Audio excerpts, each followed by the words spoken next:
राजा porous का जन्म लगभग 365 ईसा पूर्व माना जाता है। उसका राज्य वर्तमान पंजाब, भारत पाकिस्तान सीमा क्षेत्र में था। वह पौरव वंश से था। यह वंश वैदिक काल से जुड़ा माना जाता है। उसके पिता का नाम ऐतिहासिक रूप से स्पष्ट नहीं है, लेकिन यूनानी स्रोत उसे पौरवों का महान राजा कहते हैं। बचपन से पोरस को वेदों का ज्ञान, धनुर्विद्या, तलवार, भाला हाथी, संचालन, युद्ध नीति सिखाई गई। गुरु कहते, तुम्हारा धर्म सिर्फ राज्य करना नहीं, रक्षा करना है। पिता की मृत्यु के बाद पोरस राजा बना। उसने किसानों के लिए सिंचाई व्यवस्था कर प्रणाली, सैनिक प्रशिक्षण, सीमाओं की रक्षा को मजबूत किया। उसका राज्य समृद्ध था, इसलिए सिकंदर की नजर उस पर थी। सिकंदर का आक्रमण फारस साम्राज्य को हराने के बाद सिकंदर खुद को दुनिया का विजेता मानने लगा था। बेबीलोन, ईरान और मध्य एशिया उसके पैरों में थे।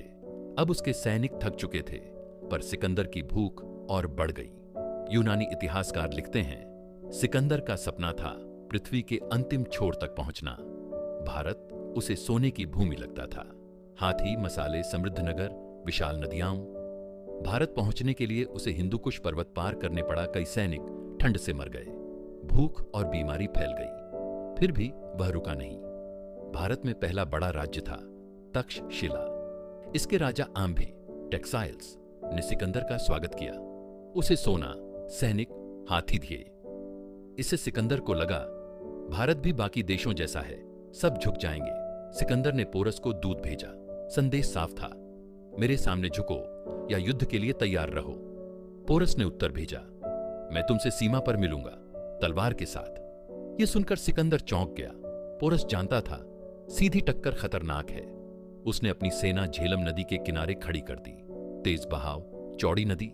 वो सोचता था सिकंदर यहां से पार नहीं कर पाएगा।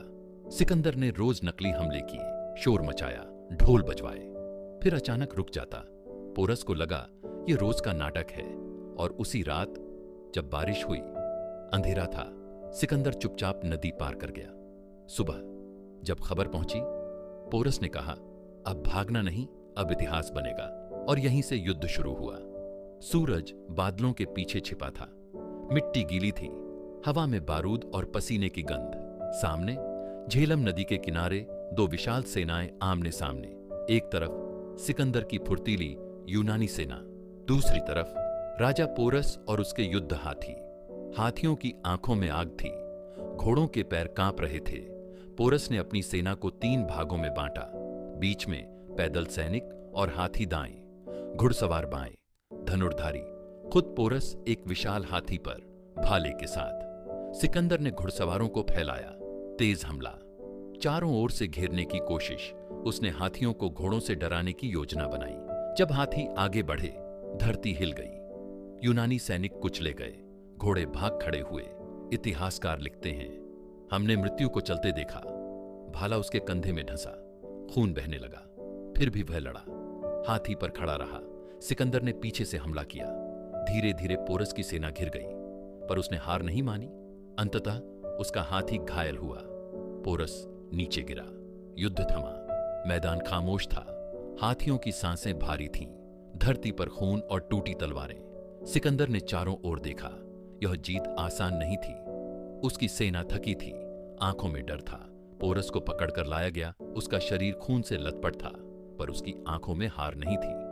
वह सीधे खड़ा हुआ, बिना झुके। सिकंदर आगे बढ़ा, पूछा, तुम्हारे साथ कैसा व्यवहार किया जाए? पूरा मैदान शांत हो गया। पोरस ने कहा, एक राजा जैसा। उसके शब्दों में घमंड नहीं, गरिमा थी। सिकंदर चुप रहा, फिर बोला, आज मैंने सच्चा राजा देखा। उसने पोरस को उसका राज्य लौटा दिया, बल्कि और भूमि भी दी। दोनों ने संधि की। सिकंदर ने उसे अपना मित्र माना। यह युद्ध नहीं, 2 सभ्यताओं की पहचान थी। झेलम युद्ध के बाद सिकंदर ने पोरस को उसका राज्य वापस दिया। इतना ही नहीं, उसकी सीमाएं और बढ़ा दी गईं।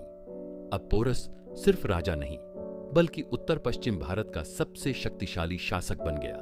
वह अपने लोगों के लिए न्याय करता रहा, यूनानियों के साथ शांति बनाए रखी। 323 ईसा पूर्व, बेबीलोन। सिकंदर की अचानक मृत्यु हो गई। उसका विशाल साम्राज्य टूटने लगा। सेनापति आपस में लड़ने लगे। भारत में बैठे यूनानी गवर्नर अब स्वतंत्र शासक बनने लगे। पोरस की बढ़ती शक्ति यूनानियों को डराने लगी। माना जाता है कि यूनानी सेनापति यूदेमस ने धोखे से पोरस की हत्या कर दी। कुछ इतिहासकार कहते हैं उसे झड़ दिया गया, कुछ कहते हैं गुप्त हमले में मारा गया। पोरस का शरीर गिर गया, पर उसका नाम खड़ा रहा। उसने दिखा दिया भारत सिर्फ जमीन नहीं, सम्मान है। सिकंदर ने दुनिया जीती थी, पर भारत में आकर वो पहली बार रुका था, क्योंकि यहां कोई साधारण राजा नहीं था। यहां खड़ा था पोरस। उसका शरीर गिरा, पर उसका आत्मसम्मान आज भी खड़ा है। सिकंदर की तलवार उसका राज्य ले सकती थी, पर उसकी आत्मा नहीं। आज भी झेलम की हवाओं में एक आवाज गूंजती है, राज्य छीने जा सकते हैं, पर स्वाभिमान नहीं। इतिहास ने फैसला सुना दिया, सिकंदर विजेता था, पर पोरस अमर है।